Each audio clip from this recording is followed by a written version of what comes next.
നമസ്കാരം. കാട്ടാക്കടയിൽ 10ാം ക്ലാസ്സുകാരൻ ആദിശേഖരനെ കാറിടിപ്പിച്ച് കൊലപ്പെടുത്തിയ കേസിൽ പ്രതി പ്രിയരഞ്ജൻ കുറ്റക്കാരനെന്ന് കോടതി. ശിക്ഷാവിധി നാളെ പ്രസ്താവിക്കും.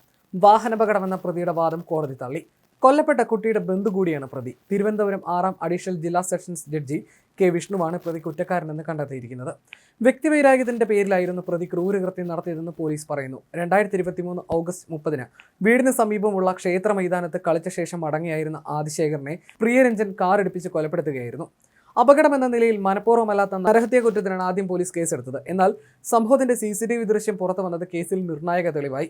പ്രിയരഞ്ജൻ കാറിലിരിക്കുന്നതും ആദിശേഖർ സൈക്കിളിൽ കയറിയ ഉടൻ കാർ ഓടിച്ച് കയറ്റി കൊലപ്പെടുത്തുന്നതും ദൃശ്യങ്ങളിൽ വ്യക്തമാണ്. തുടർന്ന് നടത്തിയ അന്വേഷണത്തിലാണ് പ്രതിക്ക് ആദിശേഖറിനോട് മുൻവൈരാഗ്യം ഉണ്ടായിരുന്നതായി തെളിഞ്ഞത്. പ്രതി ക്ഷേത്രമതിലിൽ മൂത്രമൊഴിച്ചത് ആദിശേഖർ ചോദ്യം ചെയ്തതിലുള്ള പകയാണ് കൊലപാതകത്തിലേക്ക് നയിച്ചത്. സംഭവശേഷം ഒളിവിൽ പോയ പ്രിയരഞ്ജനെ തമിഴ്നാട്ടിൽ നിന്നാണ് പോലീസ് പിടികൂടിയത്. സംഭവം നടക്കുമ്പോൾ ആദിശേഖറിന്റെ ഒപ്പമുണ്ടായിരുന്ന നീരജ്, അച്ചു, അഭിജയ് എന്നിവരെയും കേസിൽ വിസ്തരിച്ചു.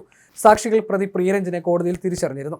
സംഭവ ദിവസം കളി കഴിഞ്ഞ് ക്ലബ് റൂമിൽ ഫുട്ബോൾ വെക്കുന്നതിനായി ആദിശേഖറിനൊപ്പം പോയെന്നും തിരികെ വന്ന് സൈക്കിളിൽ കയറിയപ്പോഴാണ് പ്രിയരഞ്ജൻ കാർ എടുപ്പിച്ചതെന്നും നീരജ് മൊഴി നൽകി.